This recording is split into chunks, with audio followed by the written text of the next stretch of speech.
Mr. Jeff LaHurd, Scene 7, the Bidwell Wood House, Day 3. Mark it. Well, they built a festival around DeSoto and his daughter that was very popular in Sarasota. I think in the late 40s, there were like 75,000 people that came to see the Sarah DeSoto pageant. But in point of fact, DeSoto didn't have a daughter. And I doubt if he did, when he trampled through Florida, he would have brought her. So that's just a legend. The Sarah DeSoto pageant is based on that legend. Welcome. Thank you. We're here, the Mustache Twins. Finally, we're enough talking and more doing, but in doing, we're talking. And vice versa. When Whitaker arrived in 1842, Sarasota was basically a wilderness area. And it stayed basically a wilderness area for quite some time. And the early settlers, the people that followed Whitaker after 1842, they had a harsh life. If you look at old-time photographs of the settlers, their families, there's nobody that has a smile on. You can see the hardship etched on their faces. You know, it was like morning to night work just to survive. You know, everything that we take for granted today, they did not have access to. You know, once in a while we'll lose our power and we don't know what to do with ourselves. Well, they never had power. It kind of reminds you of the book, World Lit Only by Fire. So everything was kind of dark, and there was always something to contend with. You know, whether it was the wild animals, the snakes, the alligators, mosquitoes were a plague. One of the early settlers said that, likened them to devils, and they set upon two of his dogs and killed them. And it was not unusual for swarms of mosquitoes to hover around the mouths and nostrils of farm animals and suffocate them. So they really were a plague. William Whitaker was a Southerner, and the early settlers, like William Whitaker, more or less knew what to expect. You know, they knew there was going to be hardship. And he wanted to start a new life in a new area, and he wanted to choose a beautiful place to live in. And he chose an area off of Sarasota Bay, which is the crown jewel of Sarasota and always has been, and that's where he built his first home. It was a rough life when William Whitaker got here. The place was basically a wilderness. There were a lot of Native Americans around. There were also some Cuban fishermen around, but basically he was the first white person here in this area. And if he projected out for the next 5 years, I'm sure what he would have projected is, how can I build a genuine home? How can I find a woman to marry and raise a family? The way that he built, his first house wasn't really a home in the real sense of the word. His half-brother Hamlin Snell was with him, and he helped him to construct it out of whatever material was laying around. Probably used palm fronds for the roof and that type of thing. It was very rudimentary, his first house. He married Mary Wyatt, who lived in Manatee, and she was from a prominent Manatee family. And they bore many children. Some of them, the Wyatts and Whitakers, are still in the area, in fact. The William Whitaker Cemetery is right here near the Luke Bidwell house on 14th Street. And it's filled with the graves of Mary and William and their children, grandchildren, great-grandchildren. It's one of the first cemeteries in Sarasota. Billy Bowlegs was a chief of a Seminole Indian tribe. And I think one of the most interesting stories is Billy Bowlegs and Mary Whitaker, his wife, were friends. But Billy Bowlegs, as I understand it, was angered because they did something to a banana patch or something that he owned. And he ended up, or the tribe ended up burning down the Whitaker's home. Land grants were issued in 1862. And the provisions was you could not have taken arms against the federal government, and you had to improve the area, and you had to live in the area for 5 years, and you would get 160 acres of land. Well, a lot of the settlers moved west and that's how the great Western expansion started. And consequently, they moved the Indians off of their land into reservations. Well, among the people who came south were people who settled in Florida. And at the time, and even way beyond the time, Florida was considered America's last frontier. The first postmaster of Sarasota was Charles Abbey. And he was from a wealthy family from up north. And he was a Republican, and he was also wealthy. And some people were very jealous of him. And other people were concerned that he had something to do with spoiling the land grants that the settlers were gaining. They weren't perhaps keeping accurate records of what they had. So the Sarasota Vigilante Committee was formed, and in this house, in this room, by this fireplace, they planned to assassinate him. And we're coming up on the anniversary of that assassination, actually, because it happened on December 27th, 1884. And actually, that was the first national news that Sarasota got, because the New York Times picked up the story about a group of assassins who killed the postmaster. Many of the Sarasota vigilantes, I think 9 participated in the actual assassination, and they were rounded up. And a couple of them were sentenced to death by hanging, and some were sent to prison. Well, no one hung, and the ones that went to prison didn't go for as long as they were supposed to go.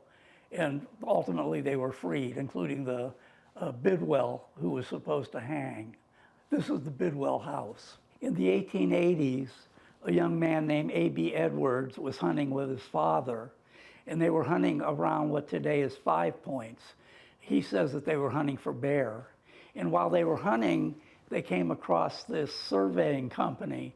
And the surveyor, the main surveyor, saw them and said, "From this hub, I'm going to lay out the town of Sarasota." And he was talking about the center of 5 Points, today's 5 Points.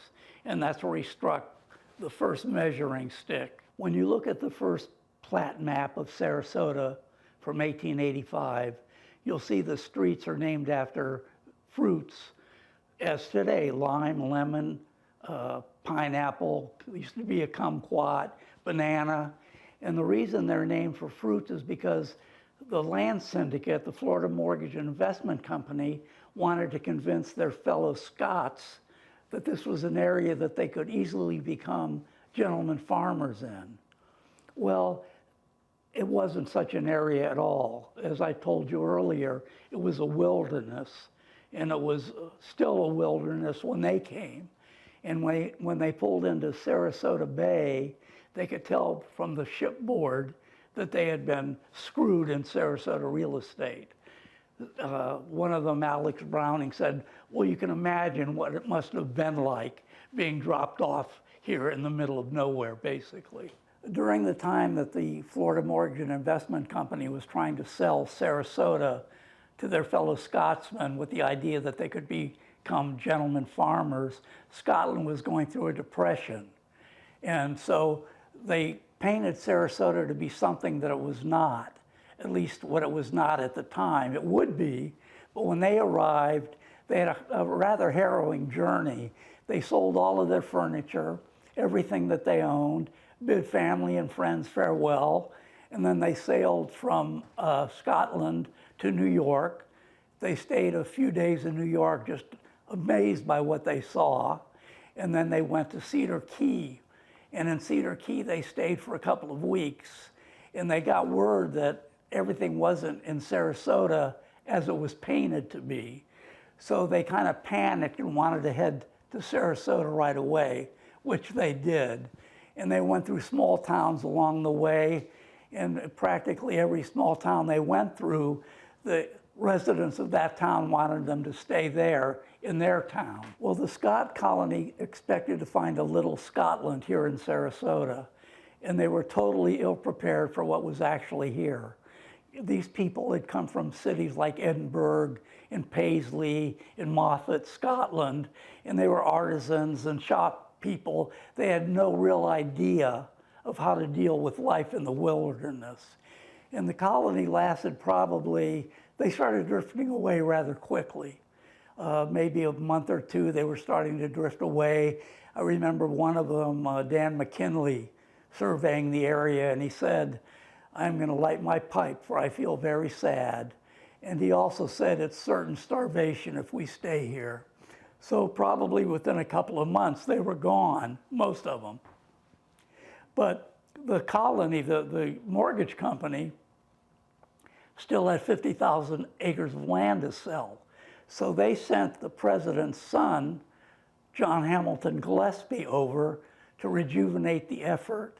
And it was he who put into place the infrastructure that should have been here before the colony arrived. And he's known as the father of Sarasota. When the Scott colony came and saw that it wasn't working out and they started leaving, the Florida Mortgage and Investment Company still had about 50,000 acres of land to sell. They sent John Hamilton Gillespie over to rejuvenate the effort, to put into place the infrastructure that should have been here before the colony arrived. I don't think that the Florida Mortgage and Investment Company intended to dupe them.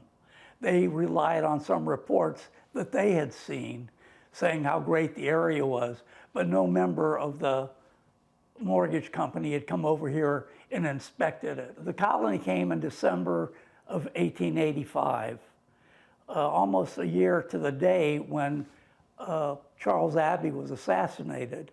In fact, the colony had heard about the assassination, and some were kind of fearful that maybe this was a lawless community. And he built the DeSoto Hotel on Main Street and Gulfstream Avenue, which at the time was right on Sarasota Bay. And he also introduced golf to Florida. When he came from Scotland, or he brought his clubs with him, and he laid out a 2-hole practice course. Well, then in 1905, he expanded it to 9 holes. The first real golf course he put in was in downtown Sarasota, and it went from Lynx Avenue to Tuttle, today's Tuttle, and then it went north, and then it came back, and the last hole was again in downtown Sarasota. Well, John Hamilton Gillespie was elected mayor, the first mayor of the town of Sarasota. Edwards was the first mayor of the city. And Gillespie preached golf, and he was known around the state as the golfing mayor, because he would go to these smaller communities and tell them what a good thing golf was to attract tourists. The first tourism draw to Sarasota would have been the fishing, which was phenomenal, and also the hunting, which was phenomenal. This was considered one of the tarpon hotspots in the world, and a lot of people came down for the tarpon tourney, and any other kind of fish or clam or shellfish, there were ample. A.B. Edwards described a schooled mullet going through the pass in the morning and still going through at the evening time. One of the first things that was built in Sarasota was a pier. It was a rudimentary pier by anybody's standards, and it was near the spot where Marina Jack is today. And in fact, when the Scott colony arrived, that's where they stepped off. They didn't step off on the pier, they stepped off some planks of wood that were laid in the water. And shortly thereafter, they put the pier in. And then ultimately, that's where the steamship would come to. In 1899, William Ben Sanford Wilson established the Sarasota Times in Sarasota.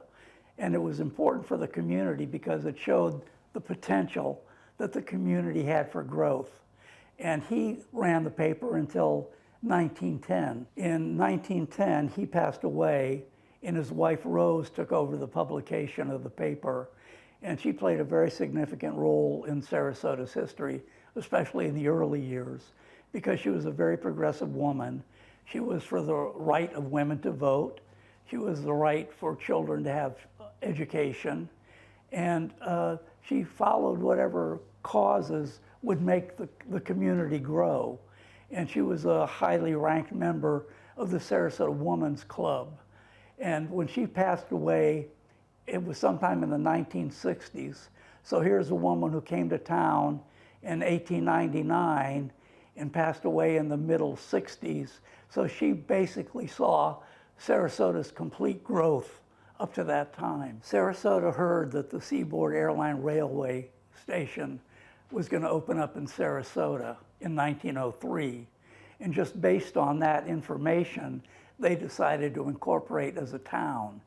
And so they held a meeting at the city pier, and I think there were something like 56 people who voted. And I think all but one voted to incorporate as a town, and they chose as their motto, "May Sarasota Prosper." But at the time you could look at it, "May Sarasota Prosper" was more like a prayer than something that was going to actually happen, because there really wasn't much here at that point.